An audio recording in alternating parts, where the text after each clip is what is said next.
Convert your anxiety into excitement. Hi, this is Mike Lipkin, and welcome to the New World Disorder. Wherever you look, the status quo is being shattered. Shock and surprise are the new normal. Just when you think it cannot get any crazier, it does. Every single client of mine is confronting a future that is disruptively different to anything they've ever experienced before. In many ways, post-pandemic reality is even scarier than the pandemic reality itself. In 2020 and 21, we were almost frozen in place. We didn't know how long the pandemic would last. We held our breath in anticipation of what would happen next. We gave each other permission to do nothing. And the government funded our suspended animation. In hindsight, it was reassuring to be told to stay home. Home is where we are safe and comfortable.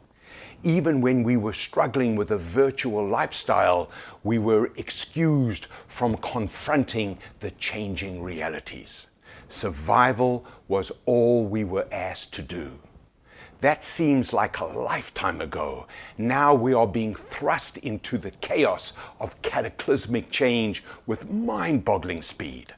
From violent storms to savage wars to severe inflation to impending recession to crumbling institutions, we are all being forced to go where no one has ever been before.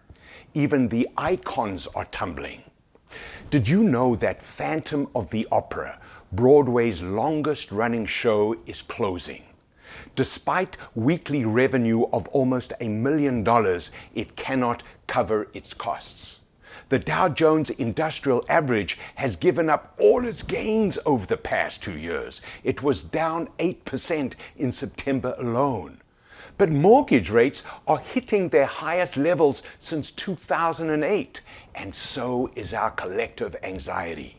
At both a macro and a micro level, we are being confronted with phenomena that are turning us into beginners all over again every day. So the future belongs to those who can convert their anxiety into excitement. Moment by moment, we are becoming the questions we ask ourselves. We can either catastrophize or fantasize about tomorrow.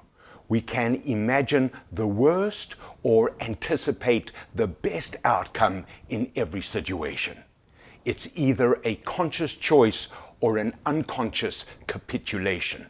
We cannot control everything, but we can control our response to everything. And if you cannot choose the situation, you can choose your attitude towards the situation. So right now, I'm anxious about what happens next.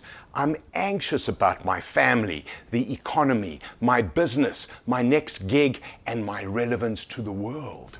Heck, I'm even anxious about this video and whether it will help you or not. And you know what? I run on anxiety. I've made friends with my worry. I'm a true warrior and warrior. Uncertainty protects me against complacency. Unease keeps me hungry and humble. As James Patterson says, hungry dogs run faster. My anxiety also reminds me of how much I depend on the kindness of friends and strangers. I'm talking to you right now because of all the people who went the extra mile on my behalf, even when there was nothing in it for them. And I know you feel the same way about your life because it's true. We're all angels with one wing. We can only fly while embracing each other. So ask yourself these questions through the never-ending crises. Why is this the best thing that could have happened right now? How could I have preempted the problem? How can I become better and stronger? What must I focus on to achieve my desired outcome?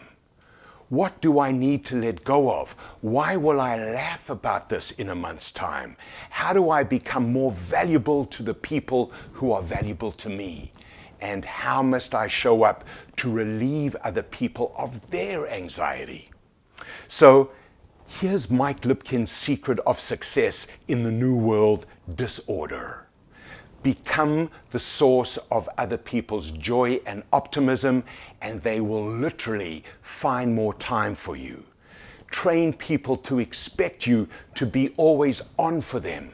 If you lift others up, they will help you rise above your own fears. Act the part if you want to win the role.